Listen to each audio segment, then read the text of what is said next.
Thank you, Madam Toastmaster and Toastmasters, and welcome guests. Are you happy? Let's see a show of hands. Are you happy? It's okay if you're not raising your hand. This isn't a right or wrong thing. Okay, put your hands down. If you did raise your hand, how do you know?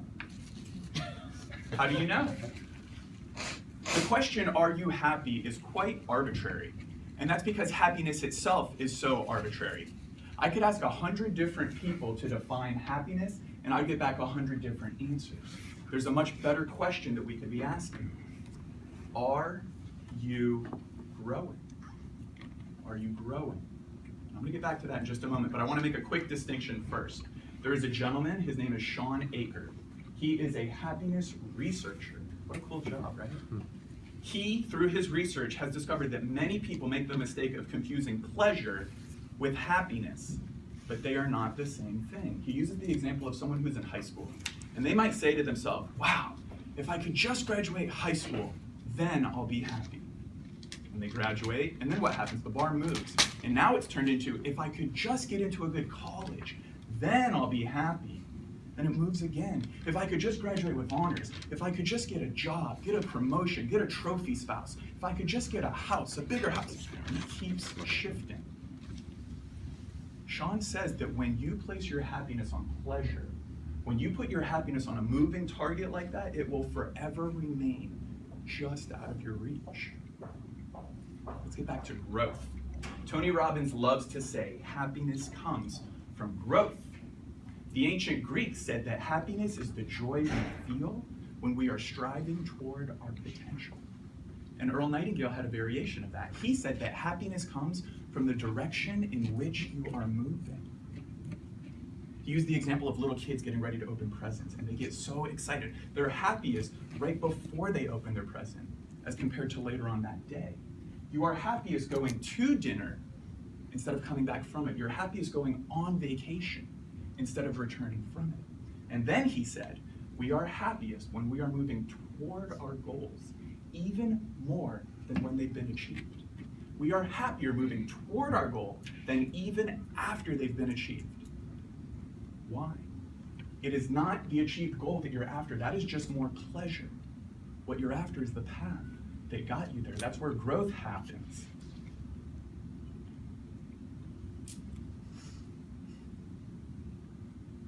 This is why Ralph Waldo Emerson, the great American poet and writer, said it is not the destination, it is the journey.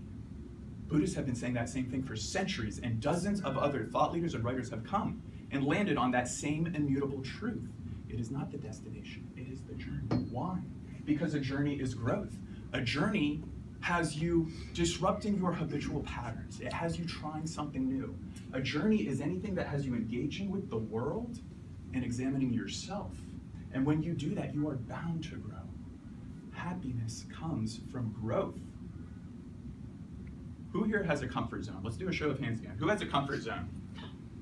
If you're not raising your hand right now, it's either because you're not listening to me, or you're lying. Because everyone on earth has a comfort zone, and that's fine. There's nothing wrong with that.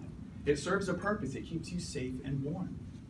Where it becomes an issue is when you live in your comfort zone day after day, year after year, for an entire lifetime. You live the same day over and over. That is stagnation, and that is dangerous. No, we came here to grow. You have to expand your comfort zone. And in order to do that, you have to go on a journey. You have to reach beyond your current limits, beyond your current capabilities. When you do this, you will inevitably brush up against some fears, some doubts, some anxieties. When you go on a journey, there will be setback and failure, angst, frustration. None of that is pleasure. But as Sean Aker said, pleasure and happiness are not the same thing. A really good example of this is people who climb mountains. Why on earth would anybody climb Mount Everest? Do you know how dangerous that is? Do you know how painful that is? People die climbing that mountain. And yet every year, people go back to do it. Somebody's doing it right now. Why? Because of the journey. The journey that they get to go on to reach that summit. It is the journey that brings payoff to the destination. The journey makes the whole thing worth it. And when they do finally reach the summit, I do not have words to share with you the ecstasy that they are having inside of them, because a shift has taken place in their very being. They have grown. Now imagine if we hypothetically took someone else and just flew them to the top in a helicopter, and they get to skip the whole journey of the mountain. Which one of these two people is having the biggest impact? Which one of them has the memory of that day vividly burned into their mind a year from now, 10 years from now, 30 years from now? Which one of these two people has that moment changed their life? Of course it's this one, the one that went on a journey, the one that had to grow in order to get there. What so many people do is that they focus on the pleasure, they fantasize about the destination, that they miss the entire journey. And they just keep taking helicopter rides from one summit of their life to the next, and happiness forever eludes them. What I'm asking you to do today is to examine the journey that you're on right now, the journey of your life, and look for areas that maybe aren't going quite the way you thought they should, areas that are a little bit frustrating, maybe some fears, some doubts, some anxiety. And rather than cowering away from that, I want you to step right into it and look around and get excited and ask yourself, what can I learn from this? How can I grow from this? Appreciate and recognize the fact that you are on a journey.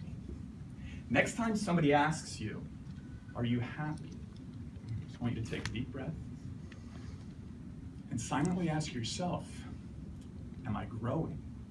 And then you will be able to answer the happiness question with full confidence. Thank you.